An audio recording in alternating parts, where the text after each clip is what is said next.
Assalamualaikum warahmatullahi wabarakatuh. Salam guru penggerak. Perkenalkan, saya Isnania Putri Oktaviani, calon guru penggerak Angkatan 9 dari SMA Negeri 23 Jakarta, Kota Administrasi Jakarta Barat, Provinsi DKI Jakarta. Pada video ini, saya akan memaparkan koneksi antar materi modul 1.4 Budaya Positif. Sedikit kilas balik apa yang sudah saya pelajari pada modul 1. Di dalam modul 1 saya mempelajari tentang paradigma dan visi guru penggerak, di mana di dalam modul 1 ini terdapat 4 submodul yang terdiri dari modul 1.1 Refleksi Filosofis Pendidikan Nasional Ki Hajar Dewantoro, 1.2 Nilai-nilai dan peran guru penggerak, 1.3 Visi guru penggerak, dan 1.4 Budaya Positif.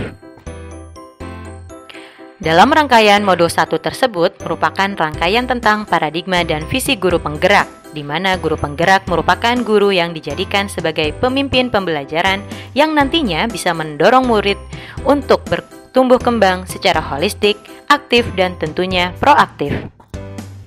Di dalam modul 1.1 dengan materi Refleksi Filosofi Pendidikan Nasional Ki Hajar Dewantoro diberikan pemahaman yang sangat luar biasa bagi saya pribadi, sehingga di modul 1.1 ini terjadi perubahan mindset dalam diri saya bahwa setiap murid mempunyai kodratnya masing-masing dan tugas guru hanya menuntun kodrat murid sehingga nantinya murid bisa mencapai keselamatan dan kebahagiaan setinggi-tingginya baik sebagai pribadi maupun sebagai anggota masyarakat.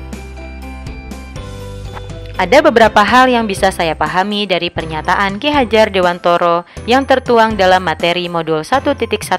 Di antaranya, 1. Pendidikan adalah menuntun tumbuh atau hidupnya kodrat yang ada pada anak agar dapat memperbaiki lakunya untuk mencapai keselamatan dan kebahagiaan setinggi-tingginya, baik sebagai manusia maupun sebagai anggota masyarakat. 2. Murid diibaratkan sebagai tanaman. Tidak akan tumbuh jagung murid yang mempunyai kodrat padi, dan sebaliknya tidak akan tumbuh padi murid yang mempunyai kodrat jagung. Guru hanya merawat saja sesuai dengan cara menanam sesuai dengan kodratnya. Tanamlah jagung seperti menanam jagung, dan tanamlah padi seperti menanam padi. 3. Pendidikan hendaknya sesuai dengan kodrat alam dan kodrat zamannya. 4. Pendidikan adalah tempat persemaian segala benih-benih kebudayaan. 5. Mendidik dengan sistem among, ing ngarso sung tulodo, ing madyo mangun karso, tutwuri handayani. 6. Pendidikan yang menghamba kepada anak. Dan 7. Asimilasi budaya menganut prinsip trikon.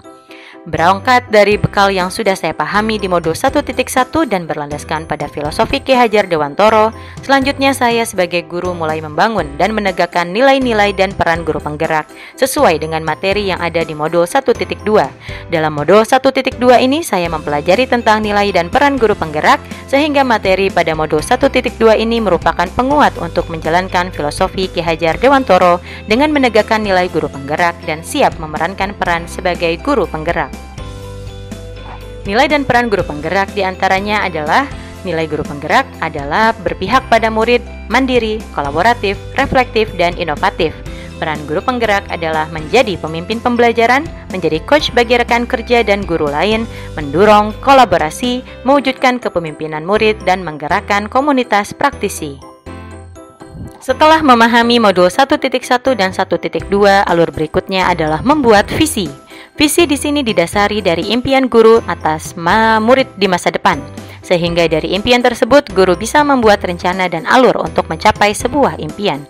Dengan prakarsa perubahan yang menghitung aset, tantangan, aksi, dan pembelajaran atau ATAP, guru bisa membuat sebuah prakarsa perubahan dengan sebuah manajemen inquiry apresiatif, yakni dengan menerapkan tahapan-tahapan Bagja. Tentunya dengan tujuan untuk menjaga daya dan kekuatan simultannya.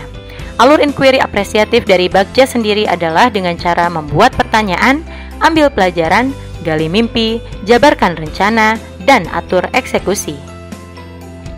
Dari manajemen inquiry apresiatif Bagja ini nantinya akan melahirkan prakarsa-prakarsa perubahan yang sudah terencana dan siap dengan aksi nyatanya yang nantinya akan menjadi sebuah perubahan yang positif sesuai dengan visi guru penggerak dan juga sesuai dengan tujuan pendidikan nasional. Perubahan-perubahan positif yang dibentuk oleh prakarsa tersebut akan tercipta dengan terwujudnya sebuah budaya positif di sekolah.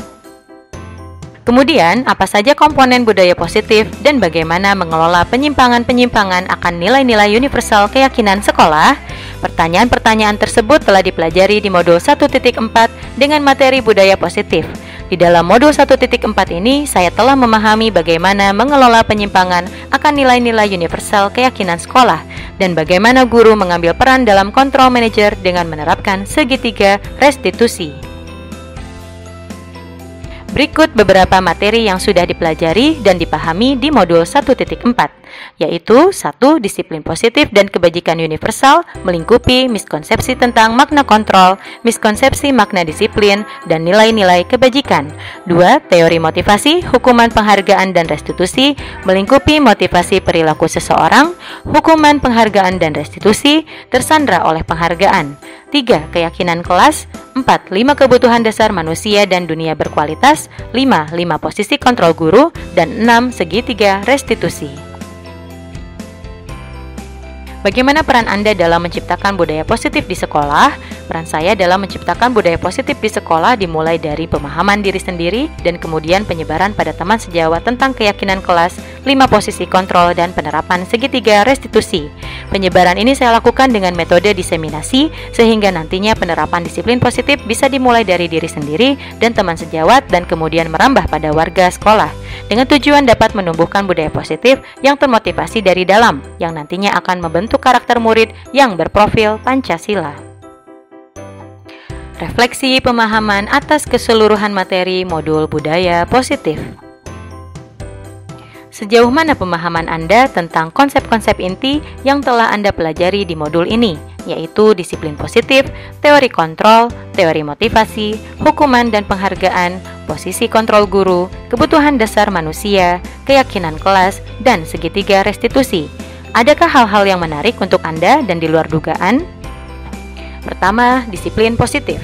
Disiplin positif adalah pendekatan untuk menuntun anak agar berdaya mengontrol diri dan bagaimana menguasai diri untuk memilih tindakan yang mengacu pada nilai-nilai kebajikan. Disiplin positif merupakan komponen utama dalam mewujudkan budaya positif. Kedua, teori kontrol. Pada dasarnya, yang bisa mengontrol seseorang adalah seseorang itu sendiri. Seseorang bisa melakukan sesuatu atau tidak bergantung pada diri seseorang sesuai dengan motivasi pemenuhan kebutuhan dasar dan setiap kebutuhan dasar seseorang itu adalah berbeda. 3. Teori motivasi. Setiap perilaku manusia memiliki tujuan dan motivasi. Motivasi bisa berasal dari eksternal maupun internal. Motivasi yang berasal dari eksternal bertujuan untuk menghindari ketidaknyamanan atau hukuman dan atau untuk mendapatkan imbalan atau penghargaan. Sedangkan untuk motivasi yang berasal dari internal bertujuan untuk menjadi orang yang mereka inginkan dan menghargai diri sendiri dengan nilai-nilai yang mereka percaya.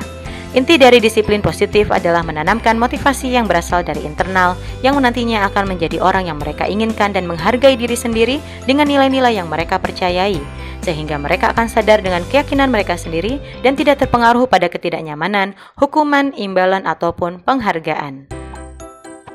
4. Hukuman dan penghargaan. Pada dasarnya hukuman dan penghargaan itu adalah sama, hanya hukuman lebih ke arah cara mengontrol perilaku murid pada hal negatif, sedangkan penghargaan adalah cara mengontrol perilaku murid pada hal positif. Hukuman mengontrol perilaku seseorang dengan sifat memaksa, menyakitkan, dan menciptakan identitas gagal, sedangkan penghargaan merupakan bentuk pengendalian perilaku seseorang dengan suatu benda atau peristiwa yang diinginkan. Namun, pada sejatinya penghargaan dan hukuman adalah cara mengontrol perilaku murid yang secara tidak langsung menghambat potensi yang dimilikinya, di mana dalam jangka waktu tertentu, hukuman dan penghargaan akan berdampak pada ketergantungan serta mematikan motivasi intrinsik murid. 5. Posisi kontrol guru. Ada 5 posisi kontrol guru, yaitu 1. Sebagai penghukum, 2. Sebagai pembuat merasa bersalah, 3. Sebagai teman, 4. Sebagai pemantau, dan 5. Sebagai manajer. Kebutuhan dasar manusia merupakan kebutuhan yang sangat primer pada diri manusia. Pada dasarnya, setiap murid yang menyimpang dengan nilai-nilai kebajikan atau melanggar sebuah keyakinan adalah karena tidak terpenuhinya salah satu kebutuhan dasarnya. Ada 5 kebutuhan dasar manusia, yaitu 1. Kebutuhan untuk bertahan hidup, 2. Kebutuhan atas kasih sayang dan rasa diterima, 3. Kebutuhan kebebasan, 4. Kesenangan, dan 5. Penguasaan. Keyakinan kelas adalah nilai-nilai kebajikan yang diyakini oleh kelas untuk menumbuhkan motivasi intrinsik dan budaya positif di kelas. Segitiga restitusi adalah restitusi merupakan proses menciptakan kondisi bagi murid untuk memperbaiki kesalahan mereka, sehingga mereka bisa kembali pada kelompok mereka dengan karakter yang kuat. Dalam menciptakan restitusi, perlulah beberapa tindakan yang saling berkaitan satu sama lain. Ada 3 tindakan yang saling berkaitan dalam proses menciptakan kondisi bagi murid untuk memperbaiki kesalahannya. Sehingga dari 3 tindakan dalam restitusi disebutlah dengan segitiga restitusi. Tujuan dalam segitiga restitusi adalah membimbing murid berdisiplin positif dengan motivasi yang berasal dari dalam atau internal. Tahapan-tahapan pada pendekatan segitiga restitusi yaitu 1. Menstabilkan identitas, 2. Validasi tindakan yang salah, dan 3. Menanyakan keyakinan. Hal-hal yang menarik dan di luar dugaan bagi saya adalah pertama terkait hukuman dan penghargaan. Awalnya saya meyakini bahwa hukuman adalah suatu tindakan yang harus saya hindari karena hukuman bisa mematikan motivasi murid. Dan justru saya meyakini bahwa penghargaan adalah suatu tindakan yang dapat memotivasi murid karena sebagai bentuk apresiasi tentang perilaku baik kepada murid. Ternyata setelah saya mempelajari modul 1.4, hukuman dan penghargaan sama-sama bisa mematikan motivasi intrinsik murid. Dan pada jangka waktu tertentu, penghargaan akan membuat murid menjadi ketergantungan. Lalu selanjutnya keyakinan dan peraturan kelas. Pada awalnya saya mendewakan peraturan. Peraturan kelas itu adalah suatu sistem yang sangat efektif untuk mengatur murid agar nantinya murid bisa berdisiplin positif sesuai dengan koridor peraturan kelas. Namun setelah saya mempelajari modul 1.4, peraturan justru tidak efektif dalam menciptakan budaya positif. Peraturan hanya berasal dari motivasi eksternal yang nantinya akan bersifat ketergantungan pada suatu peraturan. Sedangkan keyakinan kelas merupakan motivasi yang bersumber dari dalam, sehingga ada atau tidak adanya peraturan, murid akan melakukan dan menerapkan disiplin positif sesuai dengan keyakinannya.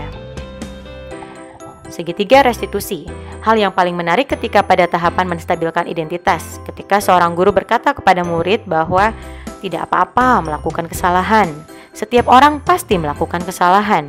Sehingga dari kalimat yang diucapkan oleh guru, murid bisa mengubah identitas mereka dari orang yang gagal menjadi orang yang sukses. Sedangkan yang sering saya lakukan biasanya menyudutkan murid dengan membahas berbagai aktivitas penyimpangan mereka dari berbagai sudut pandang.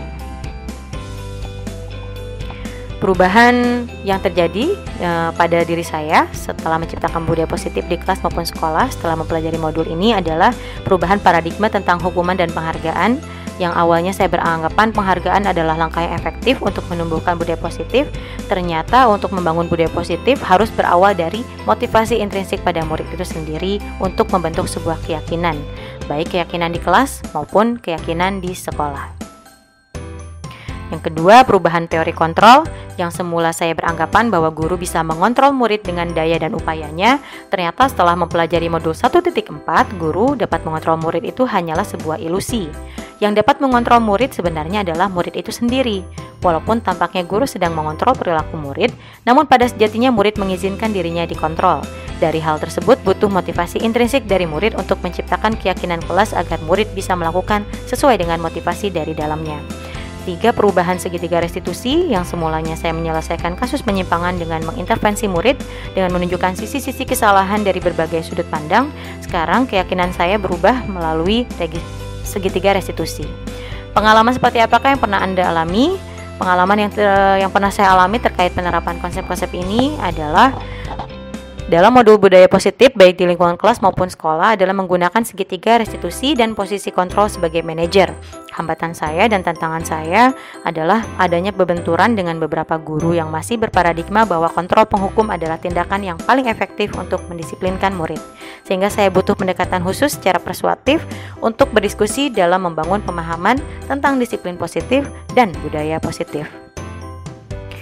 Perasaan saya ketika mengalami hal tersebut, saya merasa mempunyai kewajiban untuk menyebarkan pemahaman tentang budaya positif baik di kelas maupun di sekolah, terutama pada hal paradigma kontrol penghukum dan penggunaan segitiga restitusi dalam setiap pemecahan penyimpangan yang terjadi pada murid.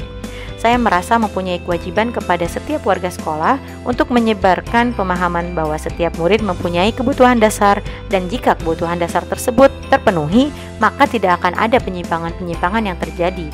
Maka dari itu, untuk memenuhi segala kebutuhan murid dalam hal penyimpangan, tentunya dibutuhkan segitiga restitusi yang bisa menstabilkan identitas sampai kepada keyakinan diri murid.